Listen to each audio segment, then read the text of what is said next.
It is Monday, January 6th, 2025. This is another edition of Football Today. It is presented to you by Captain Morgan, the official spiced rum of the NFL. These are my dudes, Bobby Skinner, Justin Penik. I am Chris Rose, producer Connor along for the ride as well. Gentlemen, neither of you got a tap on the shoulder from Jake or Jimmy telling you that your services were no longer needed, right? Bobby, you're still a part of the company?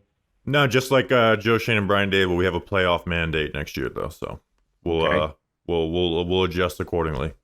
Penik, you're safe? Yeah, I'm safe. I'm safe.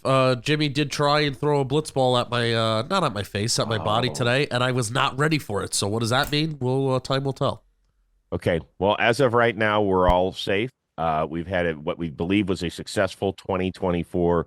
We're trying to take steps to implement things so then 2025 we can be even that much better. But as Skinner said, we are all on a playoff mandate Yeah. around here. We believe So we'll in see our how that process. goes.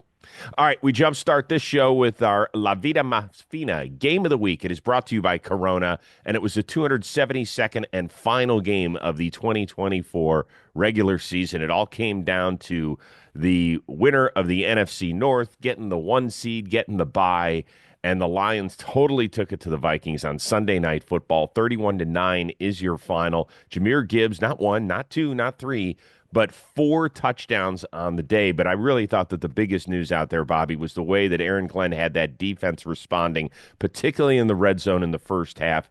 It felt like Sam Darnold could never get into a rhythm, held Jefferson and Jordan Addison to a combined four catches on the day. Kudos to Aaron Glenn and that defense, which has suffered innumerable injuries throughout a run to the playoffs. And that's why I trust the Lions, especially because they're in the NFC. And like you said, like I expected the Lions to win this game. I didn't expect them to have that much defensive success, but man, they brought the pressure. It affected Sam Darnold. He was missing.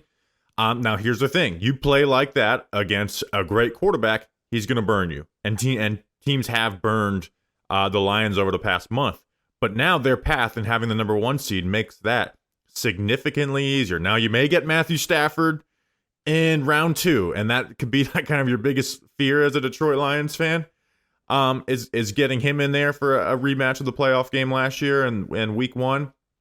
But they brought the pressure, and it's hard to be perfect against that type of pressure, and the Lions offense is always putting the pressure on you to score points.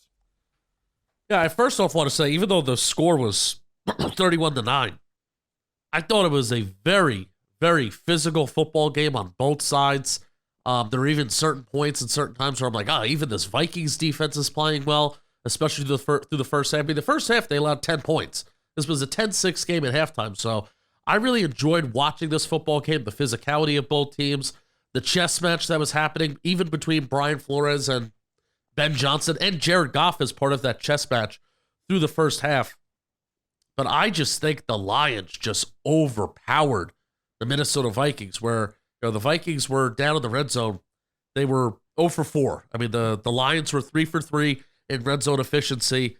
Vikings were 0 for 3 in goal-to-go efficiency. I mean, that's the difference in this game right there.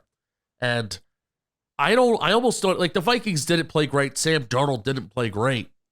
But I almost think, like, I'm not walking away from this game, like, overly concerned about the Vikings, but I'm walking away from this game saying, holy shit, did the Lions just dismantle and dominate the Vikings to the point where I have to give the Lions credit and not even be, like, overtly concerned about the Vikings, because that's how good of a game the Lions just played, offensively and defensively.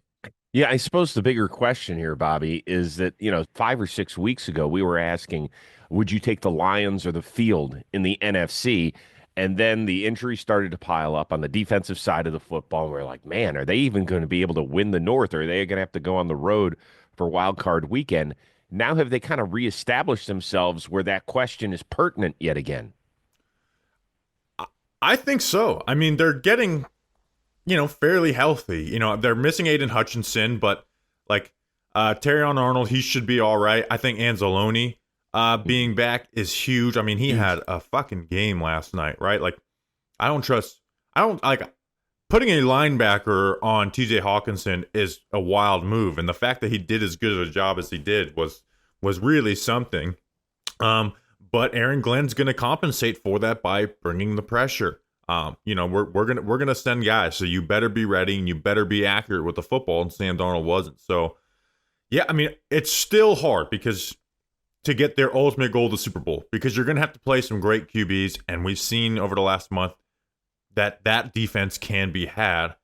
But man, like this was a great confidence booster for me in the Lions because mine was, fanning a little bit over the last month. Penik, what do you think? Lions of the field. Is it a good question now, or are you saying no? The gap has been closed too much by the rest of the squads in the NFC.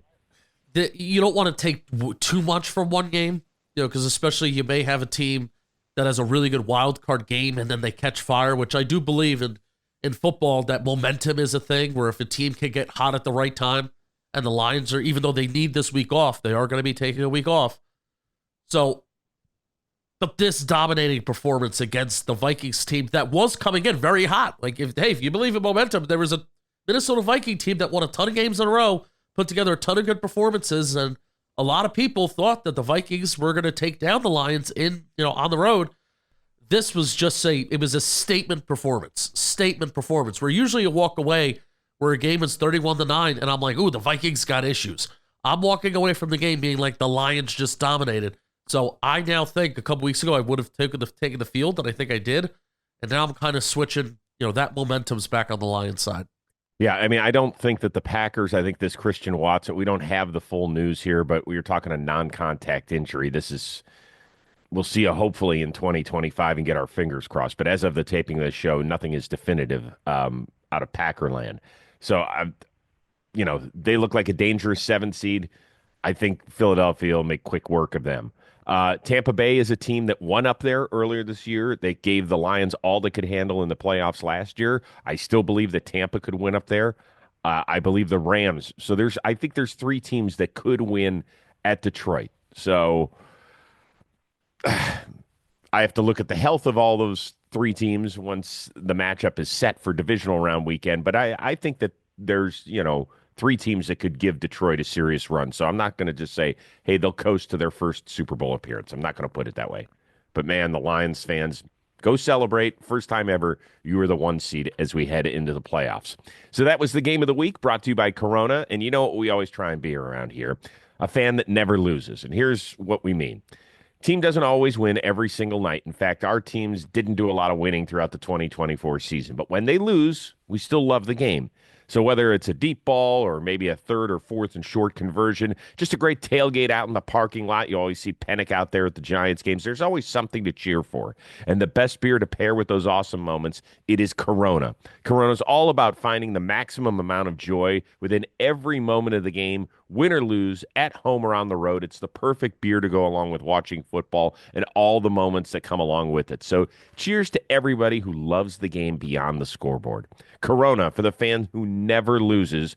Get yours at ordercorona.com for 21 and over. Relax responsibly. Corona Extra Beer, imported by Crown Imports, Chicago, Illinois. All right, we continue on. Over in the AFC, it was 3 teams fighting it out for 1 playoff spot.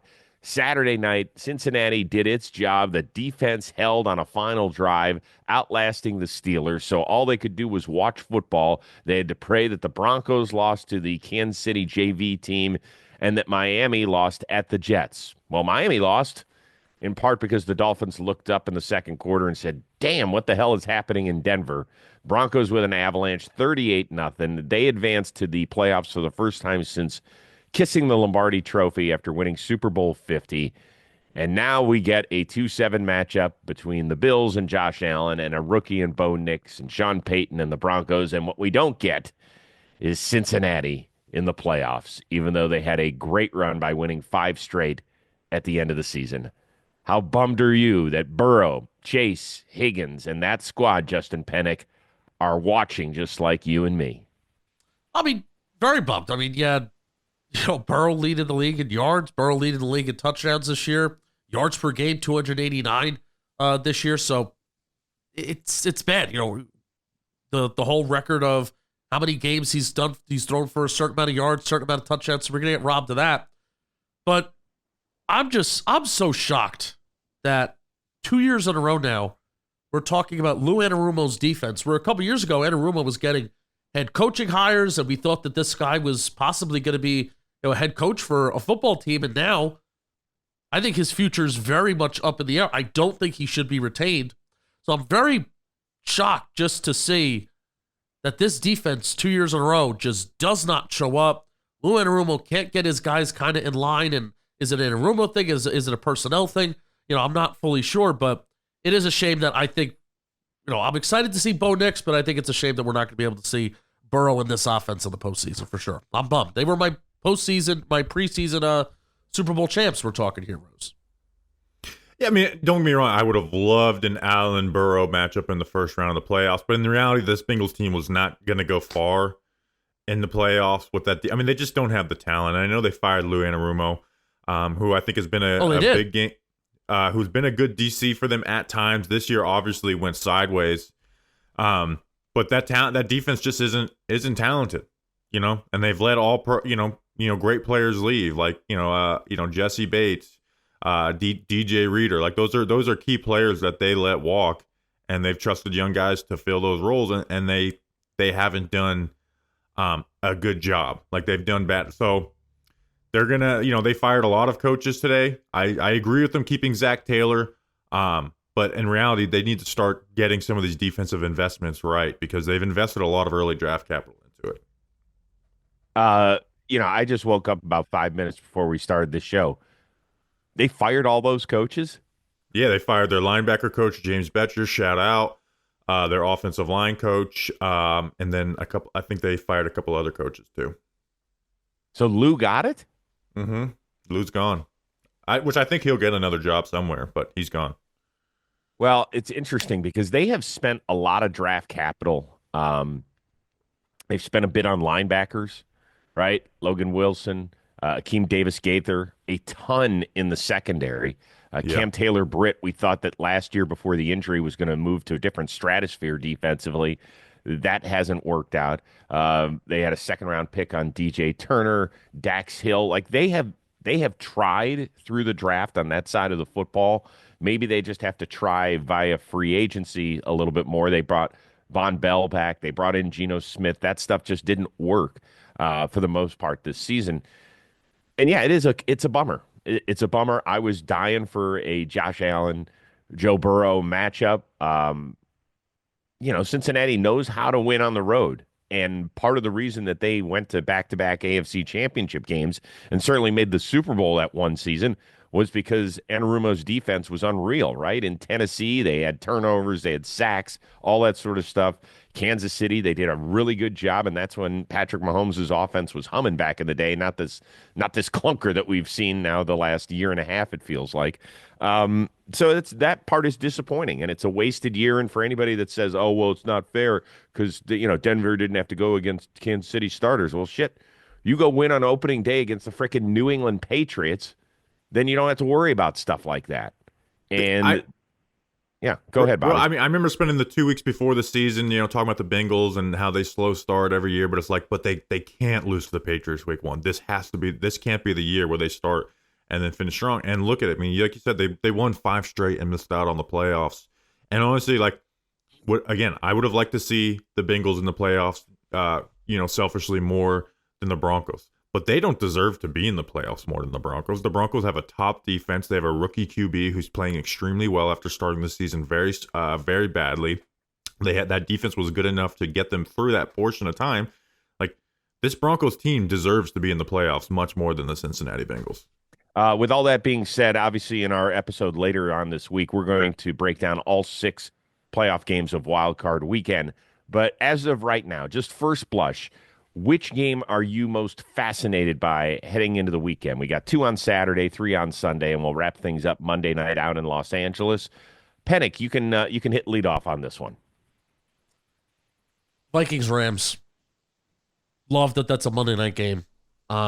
Because I had maybe a little bit more conviction last year that Matt's like this time last year I was like, I think Matt Stafford can go on like one of those classic QB runs and win a Super Bowl. And maybe I should start getting a little bit more hyped up this week and think of that, because this Rams team is so much more talented than what it was last year. I think the line's a little bit more stable. You still have Kyron Williams. You have that defense. You have those young defensive players, especially on that pass rush. And I think that pass rush is, even though you're missing Aaron Donald, that pass rush as a whole may be better than what you had last year. So I think like my optimism and my excitement for the Rams as what they could do as a postseason team because you're led by Matt Stafford, I think I'm going to start getting back on board with those cats out in LA. So Vikings Rams, very excited for that Monday night. Brian Flores versus Sean McVay and Matt Stafford too. Excited to see how that's going to play out. I will be at Commanders Bucks to root on Kalijah Cansey and the boys, but it's Packers Eagles. I mean, those are two teams that like have legitimate Super Bowl aspirations, and if they end up getting through the NFC, nobody's surprised. So that's the game for me. I know that Steelers Ravens could be an ugly fest on Saturday night. It's the third meeting. Each team won at home. The Ravens kind of dismantled the Steelers in the second half of a 34-17 win back in Week 16. But in Week 11, the Ravens had arguably their worst offensive game of the year and still had a chance to tie it with a minute to go on an unsuccessful 2-point conversion. But for some reason, Pittsburgh, I'm not going to say they figured out the Lamar rules, but they certainly have a pretty damn good idea of what to do. And the Steelers have dropped 4 straight. They're only the third team ever to have a 4-game losing streak heading into the playoffs. Everything is against them. I want to see if Mike Tomlin and this team, has enough balls to stay in this thing against a Baltimore team that feels like they are ready to run toward a Super Bowl. So I'll be watching all the games, but I have a particular interest right there on Saturday night. The other big news on this Monday, as with every day right after the regular season is over, is the coaching and GM news. So just to get you all caught up, this is as of the taping of this show. Gerard Mayo was obviously fired after the Patriots beat the backup Bills on Sunday. So he is one and done in New England. As of right now, no changes as far as the front office goes in New England. Then on Monday, Doug Peterson out after his third season in Jacksonville. He went 4-13 this season, 22-29 overall. Trent Baalke, however, the architect in Jacksonville, remains. Hey, guys, the Giants are going to remain in place. Brian Daboll and Joe Schoen, that wonderful tandem, will be back in 2025. Why don't we just start there? I know you guys are going to have much more on your Talking Giants edition, but Bobby, let's take the Cliff Notes version. Are you shocked that those two guys are returning? I'm not shocked because we expected this. I'm just shocked that John. I'm not shocked about any of this. This is what I've come to expect with this team. I don't know where they stand for their record in the NFL over the last 10 years, but I'm pretty confident they're one of the 3 worst records paired with their roommates, the New York Jets. And, I was looking at the quotes from John Mayer in his surprise media scrum during the first ad read, and every one, there's nothing positive in there. So John Mayer is once again hoping to keep this thing alive just because he's part of it, right? And if to fire Joe Schoen would mean that despite a good GM, hiring cycle, that his way of business of having his nephew as the director of player personnel and him, putting his input onto the roster day after day would be a failure. They looked around the NFL to see if they could get a better head coach to Brian Daboll with Joe Schoen. The results they got was nobody wanted to join Joe Schoen, and John Mayer's response to that was, well, I guess we'll just keep both because there's no way I'm going to admit that the way I do business is wrong. They had the most losses in their franchise history in year 3 of this regime. Their playoff year was all 3 play callers are gone from are not calling plays from that, from Mike Kafka, Wink Martindale, Thomas McGahee. The 5 best drafted New York Giants players. I don't think most people would know who the 5th best is, the casual fan. Do you know who Drew Phillips and Micah McFadden are? Because those are part of the 5 best drafted Joe Schoen players. It's a mess. I was hoping for a fresh start, but that's not going to happen because John Mayer needs to know with 110% that this is wrong instead of the 99%. And he's going to give him a playoff mandate. They're going to go crazy, try to get that quarterback. And then they'll probably get fired because their schedule is the toughest next year already. And then John Mayer will hire the GM, not who gives them the best plan of action, but who says I can fix this quarterback the best. There you go, Rose. Your Yeah, thoughts? I love listening to you guys and your passion. I get it. I've been there. I mean, the Cleveland Browns, certainly early in the Haslam tenure, were changing head coaches and personnel directors the way that most people change T-shirts. That ain't fun. I am more of a, hey, let's stay the course, but I am shocked that this duo is staying in New York. So hang in there, boys. Hang with them. Good luck getting a quarterback if that's what you want in the draft. We have plenty of time to talk about the draft in the upcoming weeks and months here on Football Today. So which coaching firing is more interesting because the GM has not yet gone along with them? Is it Gerard Mayo or is it Doug Peterson in Jacksonville, Penik? Well, Gerard Mayo is the more, I think, No, I'm changing it. It is the Jacksonville Jaguars. Even though we knew that Doug Peterson's gone, the fact that they are keeping Trent Baalke. I mean, we made a Rose last week for last Wednesday's show. We made almost a tier list of, is your seat hot? Is it warm? Is it lukewarm or is it cool? We put Trent Baalke and Doug Peterson as your seat is scorching hot and you're probably gone. So the fact that they're keeping Baalke, when you look at these draft classes since 2021, they are not very good. You look at the offensive talent, especially the offensive talent that they have that isn't acquired via a trade or free agent signing outside of Brian Thomas Jr. What the roster that Trent Baalke has built is not very good. So I am very, very surprised that they are looking to stay the course with him, continuing to make those personnel decisions. Bobby? Yeah, I even though I am very connected to the Giants part and on why that's the wrong decision, what in the hell makes the Jags think that Baalke should survive another head coaching cycle? With, again, the roster's not, it's a bad roster. And they've had premium draft capital. They've had number one picks. I just don't, I mean, is it Brian Thomas Jr.? Is that, if Brian Thomas Jr. is not here, I'm kind of in disbelief that the Jags did. The Patriots, we can flesh out, and I think they're going to hire Mike Vrabel, and when they do that, I think it's worth talking about their processes and how they've gone about it. But what is the justification for Baalke? What has he done that's really spectacular? I mean, drafting Brian Thomas is a great pick. Outside of that, their drafts have been terrible. And not only that, I think it puts you in a really difficult position. How often have we heard that the GM and the head coach are tied at the hip? Well, part of the reason is you want the GM, in a perfect world, you want the GM having a say on who the head coach is. Or what the hell, if you pick a head coach that's a veteran and he's the one that wants to say in the personnel department, you want them to have a relationship. And so usually if one goes, the other goes, if things are not working out after a few years. Here, what they have done now is stagger it so that if, let's say that the Jags find a new head coach and there's a repeat of this season and they've got another 4-13 year, and all of a sudden you're like, man, the talent here is just not good enough. I got to bounce Trent Baalke. Well, now you're going to bring somebody in that is going to be given a head coach and not given the power to choose a head coach, which a lot of new personnel people want to do, and you certainly can understand that because you want to be aligned in your thinking. Well, instead, I've got this first-year head coach who was maybe spinning his wheels and was inconsistent and made some bad game decisions, and it just throws off everything. So at least wouldn't you like to rip the Band-Aid off entirely, start anew, try and figure this out? Now, once again, these are relationships that are formulated, in meetings and behind closed doors and things we're not privy to. So we don't know what the relationship is between Trent Baalke and Shad Khan. We just don't know. That's the issue, is these guys, and it's the same thing with Joe Shane, who, the John Mayer's nephew, is the director of player personnel. Mm-hmm. Who do you see him standing next to in their trips to go see Shedeur Sanders and Cam Ward? He's got his ear.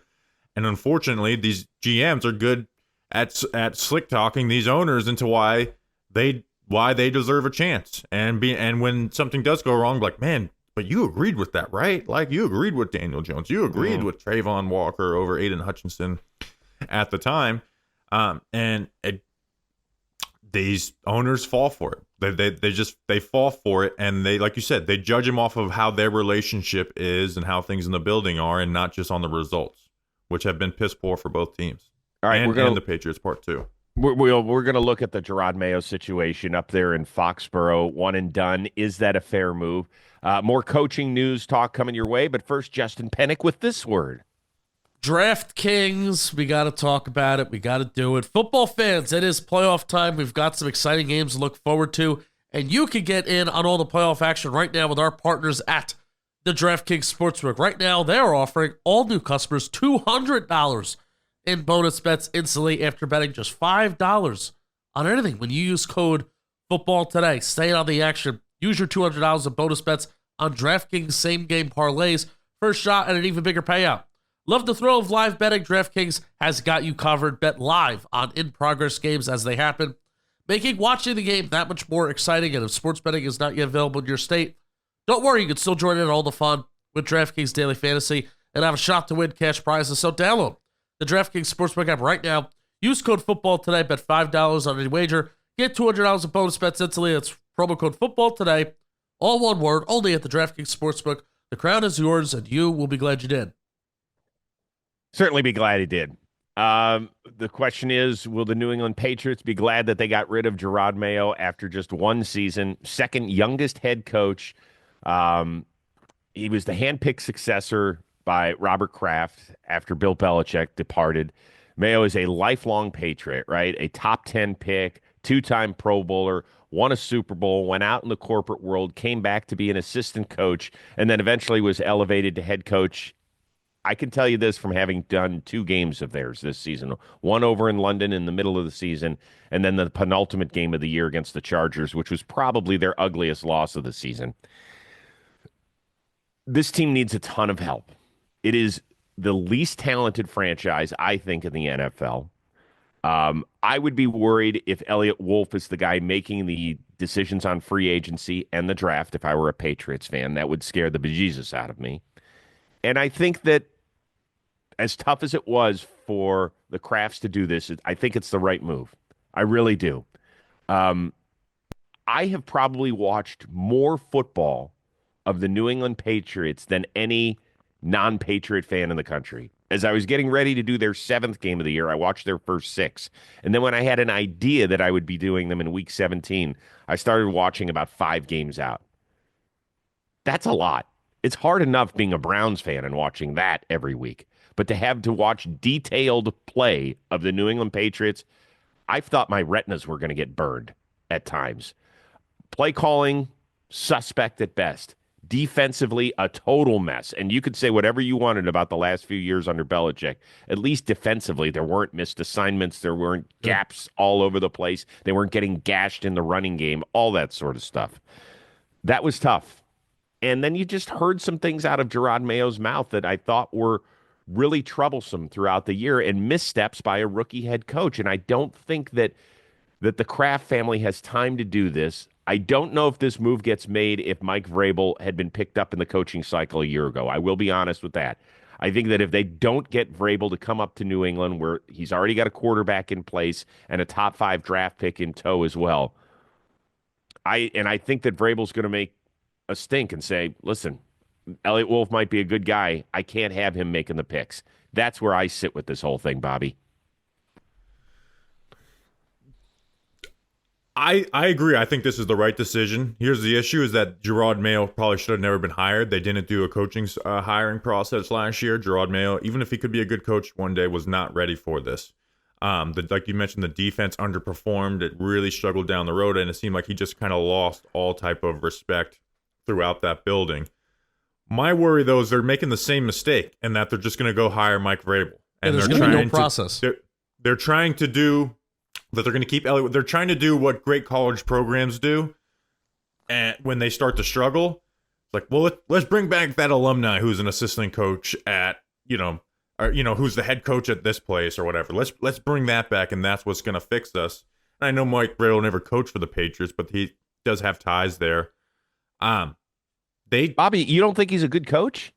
I think he's a solid coach. I don't think he's as good as people are making him out to be. It's the whole a year off does more good for someone than they did. I mean, He's very dependent on who he brings in as his coordinators. I think he'll have that defense playing good. Who their offensive coordinator is, I don't know. He's had some good ones with Arthur Smith, but at the same time, they had A.J. Brown and Derrick Henry at the time.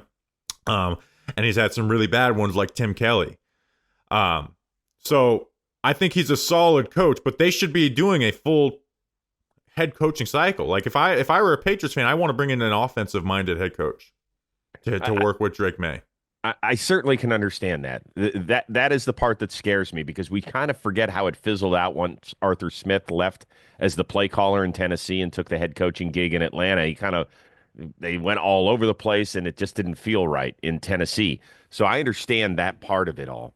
I think part of it is that people see the success of Jim Harbaugh being the culture guy, and that's what Mike Vrabel is. Right? He's not Jim Harbaugh, though. He is not. I'm not comparing him to Jim Harbaugh, but Jim Harbaugh, the traits of him, right, is that he can change the mentality quickly. And that was the thing that was totally missing in New England this year was there was not the Patriot way. And at least you're getting a guy who understands the Patriot way while still being able to carve out his own niche. I don't know if it's going to work, but I also don't know if I would have done this move if Vrabel wasn't available. I think that's probably the prevailing thought up there in New England. And that's what's wrong is because Gerard Mayo should have been fired no matter who was available. I would agree with that. And listen, if they end up with Mike Vrabel, fine. Again, I don't think Mike Vrabel is a bad coach. I think he's a good coach. The question of how good is he, I don't know. I think he's not someone who's going to take a bad roster and turn it really good. I think he takes a good roster and makes it good. But they should be very open-minded going into these head coaching hirings, and I think they should hire a real GM and get Robert Kraft's hands off of the franchise for the most part. And it seems like they're making, even though it won't be as bad as hiring Gerard Mayo, there are similarly bad mistakes in how they go about this. But maybe I'm wrong, and they do a full head coaching cycle and really consider all the options. Penik, let me ask you about two other quick situations here of guys and tandems that are staying. Chris Greer, Mike McDaniel, they are staying together in Miami. And in Indianapolis, Shane Steichen and, more importantly, Chris Ballard, who's been there an awfully long time through several head coaches, he is staying as well. Are you shocked about either one of those? No. Probably the Ballard and Steichen situation is one that Colts fans definitely wanted to just move past and just get a new one here. Our guy Dalton Feely said that there was no way that Jim Irsay was going to be willing to pay 2 GMs and 3 head coaches at one time. Which, hey, that's whether you think that's fair or not. I think that's fair analysis by him. Miami doesn't surprise me because at least you have Tua missed 5 games, and Tua's advanced numbers were pretty good. This is probably will be the most forgotten, least memorable year for Miami Dolphin fans in like a very, very long time. Like this year happened for the Miami Dolphins. So at least they can rest on the fact that their defense played somewhat well. Like their defense coordinator is like getting some head coaching hype this offseason. So they have that after firing their defensive coordinator last year. And when Tua was on the field, the offense was efficient. That's what they have to rest on. But the Colts, I think almost the Colts have they have a culture issue at this point where there's a lack of accountability. Shane Steichen needs to get his own defensive coordinator in here without input from GM or owner or anything like that. Let him be his own coach. They need to have we got to find a quarterback, guys. Like Andrew Luck retired, and I know that sucks, but we got to find a quarterback. And there's been plenty of opportunities to be aggressive that they've chosen, and especially getting that top draft pick at Anthony Richardson. They got to figure out the quarterback spot. No matter how talented this roster is, or no matter how good the process is, they got to figure out quarterback. But there's even more than quarterback. There's more in Indy, like I said, with coaching and defensive coordinator and not holding guys accountable that they need to figure out in Indianapolis. But I would have chose to kept them. I think a coach that goes 17-17 in his first 2 years with bad quarterback play, I think that's a guy that deserves to stay around. Yeah, the Colts, if Chris Ballard was the GM for like 4 years instead of how long he's been there, I actually would probably be a little more on board with keeping it there, but it's just they haven't found the success with Ballard. And I think Shane Steichen, may end up failing in Indy, but I think he's someone who deserves a second shot at the head coaching cycle and learning from his mistakes. I just don't think it's going to happen in Indianapolis. And then Miami, I know Dolphins fans are just sick and tired, and maybe I just don't know the ins and outs of everything that's went wrong there as much as they do. But that roster's not awful. It's I mean, they made the playoffs 2 years in a row, and like Justin said, if they had Tua, they probably make the playoffs again. Now, are they a team we're taking serious? No, but part of that has to do with who their quarterback is with Tua. And I think that's who people side with down there in Miami. It's like they side with Tua, and that's why they want Greer and McDaniel gone. So Colts, I think the Colts can actually turn this thing around. I don't think Chris Ballard's incompetent, but like Justin said, my worry with the Colts is not just how they built the roster, how their head. It does seem like there's a huge culture problem there, and that just never usually gets better. It only gets worse. Yeah, to me, the Colts is more interesting. Miami, as you mentioned, Bobby, I think they've got decent talent. The problem is, have they built a team that can win outside of South Florida or a dome? I'm not so sure they have. That's the bigger issue moving forward. But with Indianapolis, how many swings are you going to give Chris Ballard at the quarterback pinata before he actually connects on one? Right? Every year since Andrew Luck retired, it feels like they've got a different starting quarterback. Now, they've tried with Anthony Richardson to make this thing work, but the guy has played in 15 out of possible 34 games in his first 2 seasons. So, number one, he can't stay healthy. Number two, when he's on the field, he has more like a batting average than a completion percentage. That ain't going to work. So, we've been through Andrew Luck, Jacoby Brissett, Matt Ryan, Phillip Rivers, Carson Wentz. When is that wheel going to stop spinning? And at some point, doesn't that fall on the GM and his inability to find the right guy? Because if not, who gives a shit if you're paying 2 GMs? Why don't you pay one who's going to do the job the right way? Here's where I'll defend them on that, because we just had this conversation on Talking Giants last week. There is a lot of things a GM you're in control about how your team's built. The quarterback position, we sometimes don't admit this.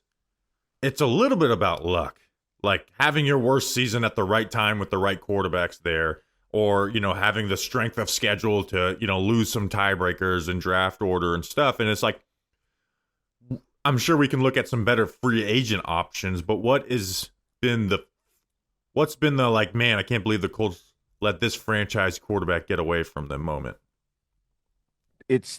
I understand that, but you can only deal with what you can deal with. Like Andrew Luck retired, and that was shocking to the organization. And that took at least a year, I think, for the reverberations to stop shaking. I get that. But then he threw everything at a dartboard, and I don't think had a plan at the beginning, where he kept trying veteran after veteran that had been successful elsewhere, but for some reason looked like they were a statue in Indy. And then, Anthony Richardson, listen, if you got a swing in the top 5, you have to connect. I agree. I agree. But you look at it with Phil Rivers, they made the playoffs. With Carson Wentz, Carson Wentz sucks. And yes, he does. They went 9-8, and that had a good statistical season for Carson Wentz. Then they bottom out and take Anthony Richardson, and hasn't worked out. But it's not like they passed up on C.J. Stroud for him. And then went 9-8 and 8-9 and QB no man's land. So again, I think there's other issues outside of just the quarterback, but if the reason why I think the Colts should have cleaned house is quarterback is kind of low on that issue, low on that totem pole of issues I have with them. Okay. Mostly it's the defensive talent, keeping guys who have done a bad job like Gus Bradley. Well, I think that's going to change shortly. Yeah, which is it's not even a year too late. It's 2 years too late to make that decision. All right, boys, I'm sure we'll have more coaching news to discuss somewhere down the road. We've got 6 juicy wildcard matchups starting on Saturday, 2 on that day, 3 on Sunday, and the Rams and Vikings to wrap it all up on Monday Night Football. So that is still coming your way later this week. For Bobby Skinner, for Justin Penik, for producer Connor, I am Chris Rose. We will see you next time here on Football Today, presented to you by Captain Morgan, the official spiced rum of the NFL.